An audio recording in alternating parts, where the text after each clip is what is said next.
এখন মালিক সাহেব যে এই মাটি হান দিতেছে, আমরা এই জনগণের বিরাট একটা উপকার হইতেছে। আলহামদুলিল্লাহ, বেটার লাগে আমরা নামাজও পড়ম, দোয়াও করম, বেটার জন্য যা করার দরকার আমরা তা করতে রাজি। এখানে আমাদের একটা জামে মসজিদ আছে। এই জামে মসজিদটার জন্য মনে করেন আমাদের মানুষ বৃষ্টি বাদলের রাস্তা যাইতে পারে না, রাস্তাটা ছিল গাতা। ওই মসজিদে যাওয়ার জন্য যতটুকু উপকার হয়েছে, মালিক বাইরে যে কি একটা ধন্যবাদ দিমু তা আমাদের কাছে বলার মতো নাই।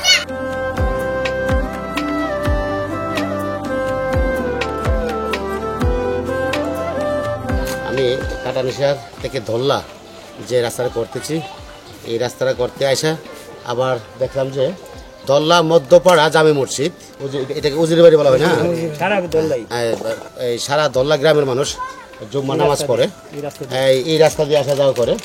আসলে এইটার এত বেহাল অবস্থা ছিল যে বেহাল অবস্থার কারণে কোনো মুসল্লি এই নামাজ পড়তে আসতে চায় না এই মসজিদে। কারণ হচ্ছে আসলে ওই কাদা পারতে হয়, হুচুট খেয়ে পড়ে যেতে হয়, হাত পা ভেঙে যাওয়ার সম্ভাবনা থাকে।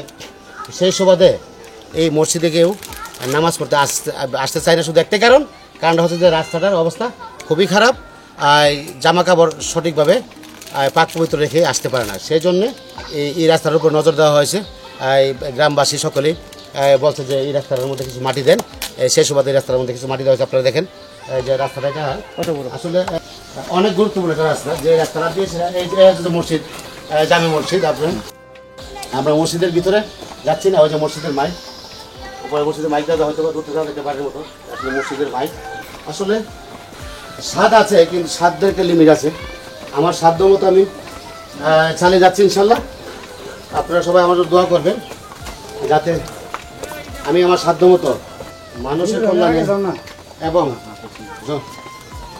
এলাকার কল্যাণে যাতে আসে এই কাজগুলি করতে পারি। এই যে আপনারা দেখেন যে অবস্থা, কী অবস্থা, এই যে এই রাস্তাটা আপনারা হয়তো বা একটু সাইড দেখলে বুঝতে পারেন যে এই যে জায়গাটা মানুষ পাড়া দিলে হয়তো বা হাঁটু পর্যন্ত গাড়া যায়, পাড়া দিলে হাঁটু পর্যন্ত গাড়া যায়, তো মানুষ কীভাবে আসবে মসজিদে? এই জন্য মানুষ মসজিদে আসতে চায় না।